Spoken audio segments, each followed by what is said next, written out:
नमस्ते। सब गतवासी परमात्मा को प्रणाम। तो आज मैं आप सभी को एक ऐसी अद्भुत और दिव्य शक्ति के बारे में बताऊंगी जो शक्ति जब मनुष्य में जागृत होती है तो मनुष्य का पूरा जीवन बदल जाता है। उसका जीवन सकारात्मकता से, चैतन्य से भर जाता है। जब ये दिव्य शक्ति मनुष्य में जागृत होती है तो मनुष्य ब्रह्मांड के गूढ़ रहस्यों को जान सकता है। यानी मनुष्य को यह पता चल जाता है कि अध्यात्म क्या है, मैं कौन हूँ। इन सभी प्रश्नों का उत्तर मनुष्य को अपने ही भीतर मिल जाता है। तो ये दिव्य कुंडलिनी शक्ति है जो जागृत होने पर मनुष्य का जीवन अलौकिक हो जाता है। तो आज मैं आप सभी को दिव्य कुंडलिनी शक्ति का स्थान कहाँ है, दिव्य कुंडलिनी शक्ति जब जागृत होती है तो हमें क्या लाभ होते हैं, हमें क्या अनुभूतियाँ होती है और ये दिव्य कुंडलिनी शक्ति किन मार्गों से जागृत होती है उसके बारे में बताऊंगी। तो पहले देखते हैं कि कुंडलिनी शक्ति का स्थान कहाँ है। कुंडलिनी शक्ति हर एक मनुष्य में होती है। कुंडलिनी शक्ति हर एक मनुष्य में सुप्त अवस्था में सुषुम्ना नाड़ी के मूल में मूलाधार में रहती है। हमारे शरीर में 72,000 नाड़ियाँ हैं। इनमें से 3 नाड़ियाँ मुख्य हैं, इंडा नाड़ी, पिंगला नाड़ी और सुषुम्ना नाड़ी। इंडा नाड़ी क्या है, पिंगला नाड़ी क्या है और सुषुम्ना नाड़ी क्या है, इसके ऊपर मैंने एक वीडियो बनाई हुई है जिसकी लिंक मैंने डिस्क्रिप्शन बॉक्स में दी हुई है। तो हमारे शरीर में 3 नाड़ियाँ मुख्य है, इंडा नाड़ी, पिंगला नाड़ी और सुषुम्ना नाड़ी। जो सुषुम्ना नाड़ी है वो मध्य नाड़ी है। जब कुंडलिनी शक्ति जागृत होती है तो वो सुषुम्ना नाड़ी के मूल से लेकर सिर के शिखर तक यानी सहस्त्रार तक की यात्रा करती है। सुषुम्ना नाड़ी के दाएं भाग में पिंगला नाड़ी है जिसे सूर्य नाड़ी कहा जाता है। सुषुम्ना नाड़ी के बाएं भाग में इंडा नाड़ी है जिसे चंद्र नाड़ी कहा जाता है। हमारे शरीर में जो प्राणों का वहन होता है वो इन 2 नाड़ियों से ही होता है, इंडा नाड़ी और पिंगला नाड़ी। जब मनुष्य में कुंडलिनी शक्ति जागृत होती है तो वो कुंडलिनी शक्ति सुषुम्ना नाड़ी के मूल से यानी मूलाधार से लेकर सहस्त्रार तक की यात्रा करती है। हमारे शरीर में 7 चक्र है जिनमें पहला चक्र और आधार चक्र है मूलाधार चक्र, दूसरा चक्र है स्वादिष्ठान चक्र, तीसरा चक्र है मणिपुर चक्र, चौथा चक्र है हृदय चक्र, 5वां चक्र है विशुद्धि चक्र, छठा चक्र है आज्ञा चक्र और 7वां चक्र है सहस्त्रार चक्र। तो जब कुंडलिनी शक्ति जागृत होती है तो कुंडलिनी शक्ति मूलाधार से लेकर सहस्त्रार तक की यात्रा करती है। और जब कुंडलिनी शक्ति मूलाधार से लेकर सहस्त्रार तक की यात्रा करती है तो वो बीच में सभी चक्रों को जागृत करती है, सभी चक्रों को एक्टिव करती है। जैसे कि हमारी कुंडलिनी शक्ति जब जागृत होती है तो वो पहले मूलाधार चक्र पे आके ठहरती है। फिर जब कुंडलिनी मूलाधार चक्र पे आके ठहरती है तो वो पूरे मूलाधार चक्र को शुद्धता और चैतन्यता से भर देती है। मूलाधार चक्र में जो भी नकारात्मकता है वो सब दूर हो जाती है और मूलाधार चक्र में शक्ति का संचार होता है। और जब शक्ति का संचार होता है तो मूलाधार चक्र में 4 पंखुड़ी वाला कमल खिलता है और मूलाधार चक्र जागृत होने पर साधक को उसकी सिद्धियां भी मिलती है। तो जब कुंडलिनी जागृत होती है तो ऐसे ही सभी चक्रों को जागृत करती है। जैसे कि मूलाधार चक्र को किया, फिर वो आगे चलती है और स्वादिष्ठान चक्र को जागृत करती है, उसमें चैतन्य भरती है, शक्ति का संचार करती है, उसमें जो भी सिद्धि है वो फिर साधक को मिलती है। तो ऐसे सभी चक्रों को कुंडलिनी शक्ति जागृत करती है।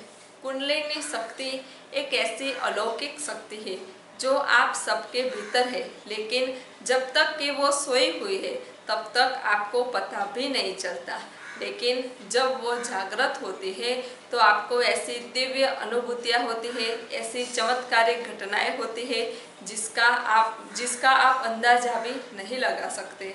तो कुंडलिनी शक्ति जागृत होने पर साधक शक्ति और सिद्धियों से संपन्न हो जाता है। तो अब हम देखते हैं कि कुंडलिनी किन मार्गों से जागृत की जा सकती है। तो पहला है शुभ कर्म योग, भक्ति योग, ज्ञान योग, हठ योग और गुरु कृपा योग। कहा जाता है कि कुंडलिनी शक्ति अगर गुरु कृपा में जागृत हो वो ज़्यादा उचित है। कुंडलिनी शक्ति सदगुरु के सानिध्य में ही जागृत होनी चाहिए, तो वो साधक के लिए ज़्यादा अच्छा होता है।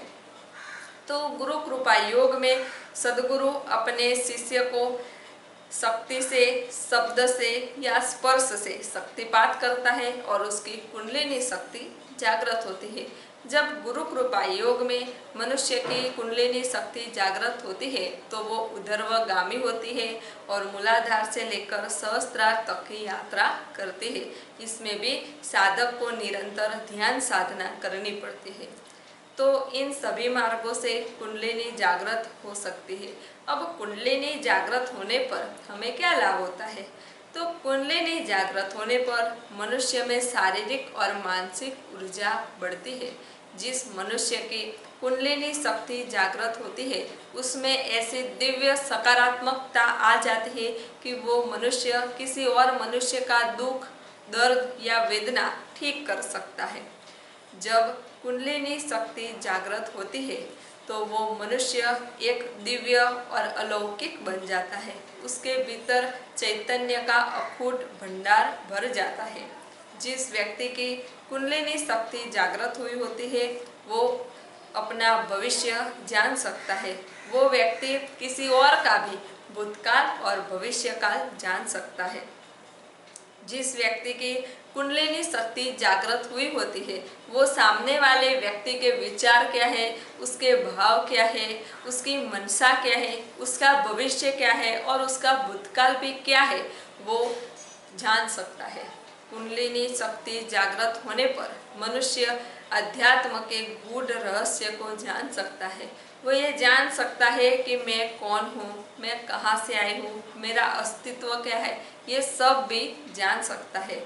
कुंडलिनी शक्ति जागृत होने पर मनुष्य अपना पूर्व जन्म भी जान सकता है। तो ये कुंडलिनी शक्ति जागृत होने पर हमें लाभ होते हैं। तो अब देखते हैं कि जब कुंडलिनी शक्ति जागृत होती है तो प्रारंभिक स्थिति में मनुष्य को कैसी अनुभूतियाँ होती है। तो जब कुंडलिनी शक्ति जागृत होती है तो सबसे पहले तो मनुष्य के मूलाधार में स्पंदन सा, वाइब्रेशन सा महसूस होता है, यानी मूलाधार में वाइब्रेशन मिलते हैं। फिर उसके बाद मनुष्य को आँखों के आगे काला रंग, नीला रंग या पीला रंग दिखाई देता है। फिर उसकी रीढ़ की हड्डी में चींटियाँ चल रही हो ऐसा उसको अनुभव होता है, जैसे कि कोई शक्ति है जो ऊपर की ओर जा रही हो ऐसा साधक को लगता है। जब मनुष्य की कुंडलिनी शक्ति जागृत होती है तो उसका शरीर एकदम हवा के गुब्बारे जैसा हो जाता है, जैसे उसके शरीर का कोई वजन ही नहीं है। तब वो मनुष्य कपड़े भी पहनता है तो उसे कपड़े का भी वजन लगता है। जिस मनुष्य की कुंडलिनी शक्ति जागृत हो जाती है उसे दिव्य सुगंध की, दिव्य नाद की भी अनुभूतियाँ होने लगती है। उसे अपने ही भीतर से ओमकार का ब्रह्म नाद सुनाई देता है और जैसी दिव्य ध्वनि भी सुनाई देती है। जिस मनुष्य की कुंडलिनी शक्ति जागृत होती है वो एस्ट्रल ट्रैवलिंग भी करता है, यानी वो सूक्ष्म शरीर से विचरण भी कर सकता है। ऐसी उसमें दिव्य शक्ति आ जाती है। जिस मनुष्य की कुंडलिनी शक्ति जागृत होती है उसकी मानसिक और शारीरिक ऊर्जा का स्तर बढ़ जाता है। वो शक्ति और सिद्धियों से संपन्न हो जाता है। कुंडलिनी शक्ति जागृत होने पर मनुष्य का जीवन अलौकिक और दिव्य हो जाता है। तो ये है कुंडलिनी शक्ति जागरण होने के प्रारंभिक अनुभूतियाँ। कुंडलिनी शक्ति जागरण होने पर साधक को इससे भी और ज़्यादा अनुभूतियाँ होती है। ये तो सिर्फ प्रारंभिक स्टेज की अनुभूतियाँ हैं। तो कुंडलिनी शक्ति कैसे जागृत करें उसके बारे में मैं आप सभी को आगे के वीडियो में बताऊंगी। सब गटवासी परमात्मा को प्रणाम।